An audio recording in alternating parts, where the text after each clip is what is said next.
The Peugeot 108 was revealed at the 2014 Geneva Motor Show. It's slightly bigger than the 107, which it replaces, so it's got a more spacious interior and more generous equipment levels as well. We've invited some What Car readers along for a sneak preview. Let's see what they make of it. I love the styling of it. I think it's probably the best looking city car on the market at the moment. I think there's a few out there which have gone quite retro, others have kept it quite plain, but this has a lot of lines to it, and I don't know whether it's the colour here, but even just looking at the other model that we have, it looks the part. Inside, it looks good, it looks fresh. Some brittle plastics to it, but it's not the worst quality of interior I've seen. I love the touch screen, so I think that's clever. I think that was maybe an obvious thing to do, but nevertheless, they're the only city car that do it at the moment, you know, when it's fixed in place. With this fabric roof, works very well. It looks very stylish. So all in all, yeah, it's a really nice little compact car. I was a little bit disappointed that there wasn't any reach in the steering wheel. Being 6'2", I wouldn't mind a bit more options in terms of my comfort. Having said that, the driving position itself isn't bad at all. The seats are very comfortable. You know, it's a city car. It's never going to be the most roomy in terms of the back. And the boot isn't a bad size, but again, there's still that lip in the Peugeot 107, which is a little bit disappointing, but it's bigger than the old model. So all in all, it's not a bad thing in the end. It's a very nice alternative to you know, what would be obvious options in the Up and the i10. I'm changing it in the summer, so I would definitely consider one. Yeah. Initially, when I first saw the Peugeot 108 compared to the new C1 and the new iGo, I really did think that this was probably the worst looking out of the three.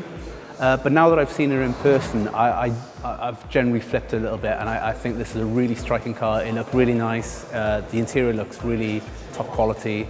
The touchscreen is a really big thing, especially the mirror link system. So you'll be able to link in your Android phone or your Windows phone, and it'll mirror and bring down a simplified version of the UI that people can use for maps, music, whatever you want.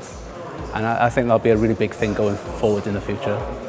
The front of the car has definitely been made to look very, very Peugeot, especially the lights on the back as well with the lion's claws. It's a really bold look, not quite as bold as maybe the iGo. It's a very nice car. Yeah, I really like it. Yeah, I've had 106s and 206s, and this is lovely. I love the specification about it. The dashboard is lovely with the touchscreen, and the visibility out the back seems good. The whole size of it is just what I'm looking for. Yeah, it feels good. There's a good visibility, like I say. The bonnet does drop away quite sharply, but I'm sure you'd get used to that because it is actually shorter than my current car. Otherwise, you don't feel like you're in a small car. It feels very roomy. New car has to be able to fit in the garage. The MPG would be low 60s and above. Fun to drive, you know, nice to drive around, and have all the bells and whistles on that I'm requiring. The connectivity of all this kit, it amazes me, it really does. I need to upgrade my phone first, but no, that was certainly very interesting.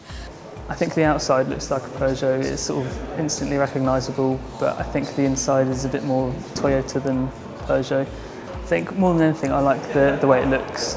I think it's really sort of stylishly designed, really neat touches such as the black on the wheels, bits of chrome. I think it looks a really neat car. Inside as well, it's really nicely done, sort of nice and simple, stylish materials. Having a convertible top on something like this is a really good, makes it a lot more fun to drive around in. I prefer driving with the windows down than aircon anyway, so something like that I think is a really good option. Yeah, the connectivity in the car I think would be really good for me. Sort of playing music, Bluetooth, talking to people, I think it's really good, especially with the demand for it now. Everyone plugs their iPods in and all that sort of stuff, so I think that's really good. Yeah, I'm looking to downsize, so space in the back. Knee room was really quite surprising. Headroom was a little sort of less impressive, but for a car that size I think it was quite good. I could see myself buying one, yeah, so long as it's sort of maybe one a bit more high spec. The Peugeot 108 goes on sale on the 1st of July, with prices starting at £8,245.